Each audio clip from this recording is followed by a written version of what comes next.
श्री शिवाय नमस्तुभ्यम। ओम नमो भगवते वासुदेवाय। आप सभी आज श्रवण करेंगे पूर्णिमा व्रत की कथा। द्वापर युग में एक समय की बात है कि यशोदा जी ने श्री कृष्ण से कहा, हे कृष्ण, तुम सारे संसार के उत्पन्न करता, पोषक तथा उसके संहार करता हो। आज कोई ऐसा व्रत मुझसे कहो जिसको करने से मृत्यु लोक में स्त्रियों को विधवा होने का भय ना रहे तथा यह व्रत सभी मनुष्यों की मनोकामनाओं को पूर्ण करने वाला हो। श्री कृष्ण कहने लगे, हे माता, तुमने अति सुंदर प्रश्न किया है। मैं तुमसे ऐसे ही व्रत को सविस्तार पूर्वक कहता हूँ। सौभाग्य की प्राप्ति के लिए स्त्रियों को द्वात्रिशत अर्थात 32 पूर्णिमा का व्रत करना चाहिए। इस व्रत को करने से स्त्रियों को सौभाग्य संपत्ति मिलती है। यह व्रत अचल सौभाग्य देने वाला और भगवान शंकर के प्रति मनुष्य मात्र की भक्ति को बढ़ाने वाला है। यशोदा जी कहने लगी, श्री कृष्ण, हे श्री कृष्ण, सर्वप्रथम इस व्रत को मृत्यु लोक में किसने किया था, इसके विषय में विस्तार पूर्वक मुझसे कहो। श्री कृष्ण कहने लगे कि हे माता, इस भूमंडल पर एक अत्यंत प्रसिद्ध चंद्रहास से पालिक अनेक प्रकार के रत्नों से परिपूर्ण कातिका नाम की एक नगरी थी। वहाँ धनेश्वर नाम का एक ब्राह्मण था और उसकी स्त्री अति सुशील रूपवती थी। दोनों ही उस नगरी में बड़े ही प्रेम के साथ रहते थे। घर में धन धान की कोई कमी नहीं थी।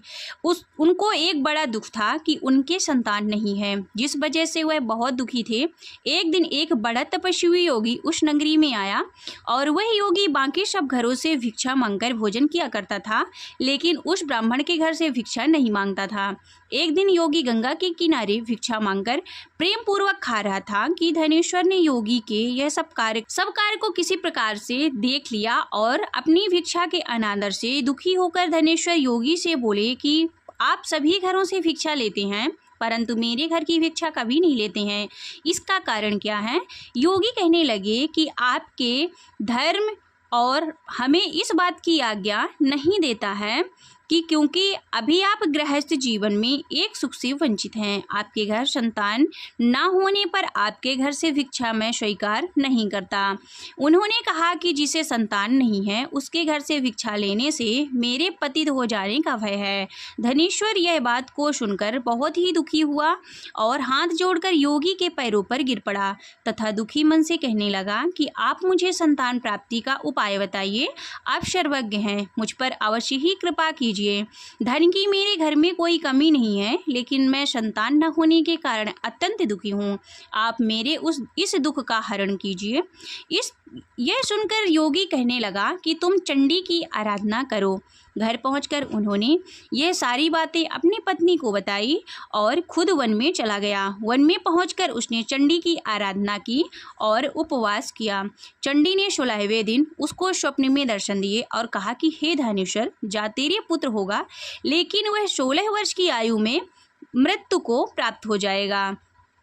अगर तुम दोनों स्त्री और पुरुष 32 पूर्णिमा का व्रत करोगे तो वह दीर्घायु हो जाएगा। जितने तुम्हारे समर्थ हो उतने आटे के दिए बनाकर शिव जी का पूजन करना, लेकिन पूर्णमासी 32 होनी चाहिए। सुबह होते ही तुम्हें इस स्थान के पास एक आम का पेड़ दिखाई देगा। उस पर चढ़कर एक फल तोड़कर अपने घर चले जाना। अपनी स्त्री से सब बातें बताना।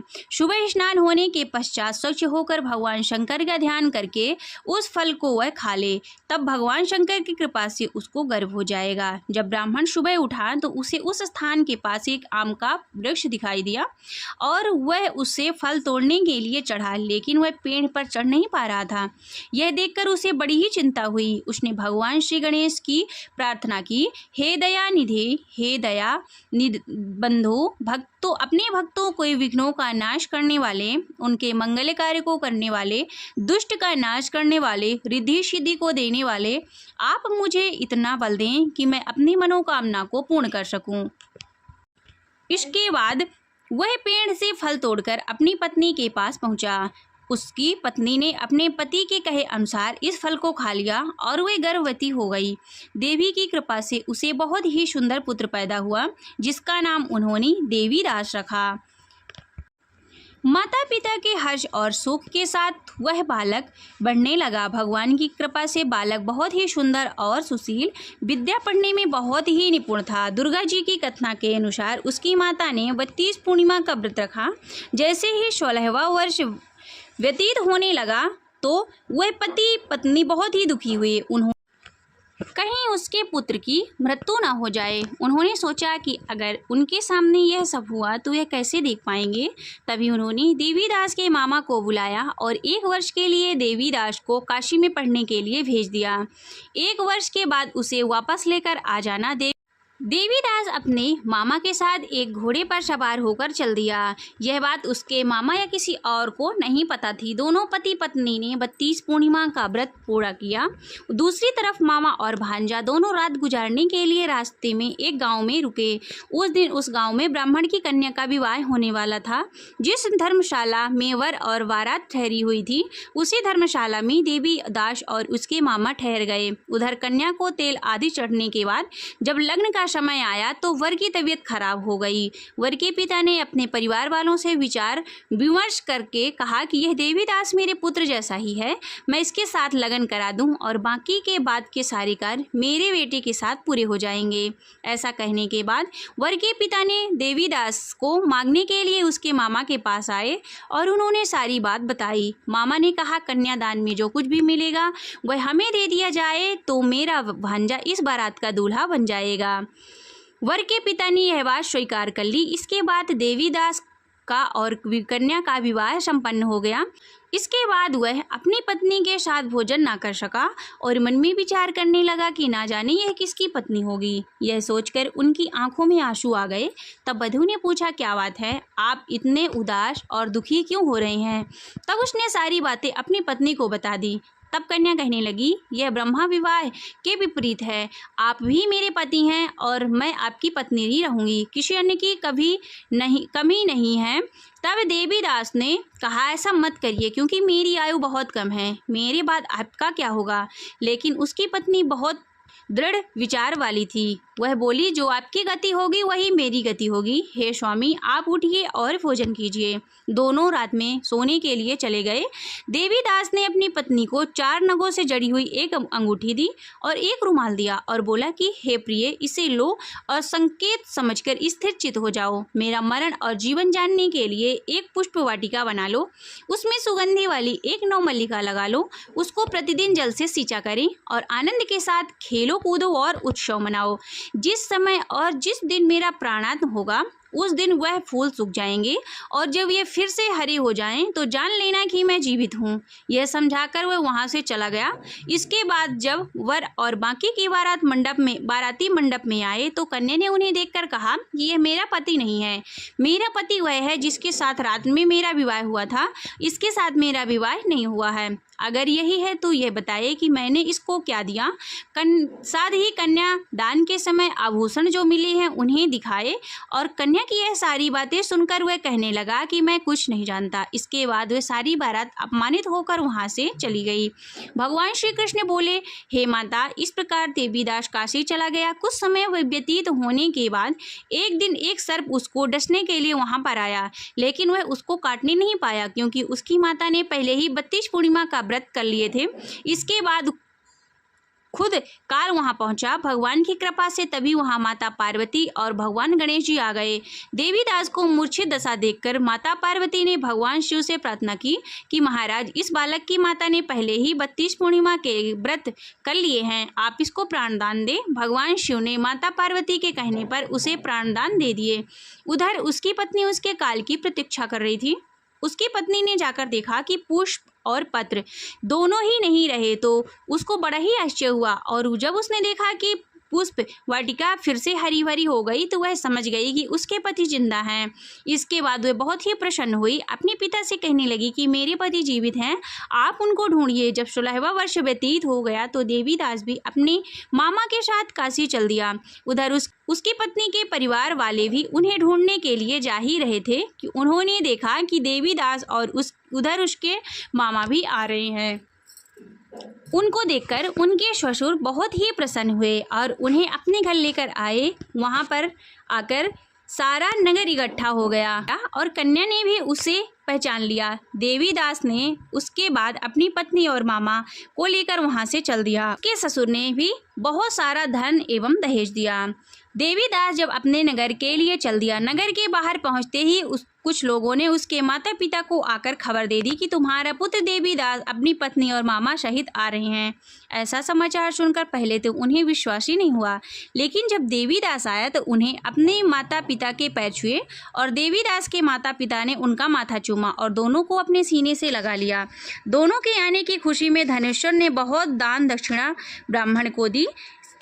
ब्राह्मणों को बहुत सी दान दक्षिणाएं दान में की एवं उत्सव मनाया। श्री कृष्ण कहने लगे कि इस तरह से धनेश्वर को 32 पूर्णिमा के व्रत के प्रभाव से संतान की प्राप्ति हुई। जो भी स्त्रियां इस व्रत को करती हैं वह जन जन्मांतर तक वैधव्य का दुख नहीं भोगती और सदैव सौभाग्यवती रहती हैं। यह मेरा वचन है। यह संतान देने वाला और सभी मनोकामनाओं को पूर्ण करने वाला व्रत है। बोलिए कृष्ण भगवान की जय। उमापति महादेव की जय। शिव जी की आरती। हे दीन बंधु दयाल शंकर जान जन अपनाइयो भवे सागर पार उतार मुको निज समीपे वसाइयो। हे दीन बंधु दयाल शंकर जानी जन अपनाइयो। जाने अनजाने पाप मेरे तिन्हि आप नसाइयो। कर जोरी जोरी निहारी मागो देवी दर्श दिखाइयो। देवी सहाय सुनाय शिव को प्रेम सहित जोगा वहीं। छूट जाए जग जोनी से सर्वदा सुख पावहीं। हे दीन बंधु दयाल शंकर जानी जन अपनाइयो। भव सागर पारी उतारे मुको निज समीप वसाइयो। शीश गंगे अर्धंगी पार्वती सदा विराजत कैलाशी। नंदी भृंगी नृत्य करते हैं धरते ध्यान सुर सुख राशि। शीतल मंद सुगंध पवन वह बैठे हैं शिव अविनाशी। करते गान गंधर्व शब्द स्वर रागी रागिनी अति मधुराशी। यक्ष रक्ष भैरव जहाँ डोलते बोलते हैं वन के वासी। कोयल शब्द सुनावत सुंदर भ्रमण करते हैं गुंजासी। कल्प द्रुम अरु परिजात तरु लागे रहे हैं लक्षाशी। कामधेनु कोटित जहाँ डोलते बोलते करते दुग्ध की वर्षासी। सूर्यकांत सम पर्वत शोभित चंद्रकांत सम हिम राशि। नित्य छहो ऋतु रहते हैं शोभित सेवत सदा प्रकृति दासी। ऋषि मुनि देवी धनुज नित सेवत गान करते श्रुते गुण राशि। ब्रह्मा विष्णु निहारते निश दिन कछु शिव हमको फरमाशी। रिद्धि सिद्धि के दाता शंकर नित सत चित्त आनंद राशि। जिनके सुमिरत ही कट जाती कठिन काल यम की फांसी। त्रिशूल धर जी का ध्यान निरंतर प्रेम सहित जो नरगाशी। दूर होए विपदा उस नर की जन्म जन्म शिव पद पाशी। कैलाशी काशी के वाशी अविनाशी मेरी सुदिले जो। सेवक जान सदा चरणन को अपना जान कृपा की जो। तुम तो प्रभु जी सदा शयाने अभिगुण मेरे सब ढकियो। सब अपराध क्षमा कर शंकर किंकर की विनती सुनियो। शीश गंगे अर्धंगी पार्वती सदा विराजत कैलाशी। नंदी भृंगी नृत्य करते हैं धरत ध्यान सुर सुख राशि। शिव समान दाता नहीं विपत्ति बिदारण हार। लज्जा शव की राखियो नंदी के यशवार। एक घड़ी आधी में कुछ और। तुलसी संगत साधु की कटे कोटि अपराध। तुलसी संगत साधु की कटे कोटि अपराध। बोलिए शंकर भगवान की जय।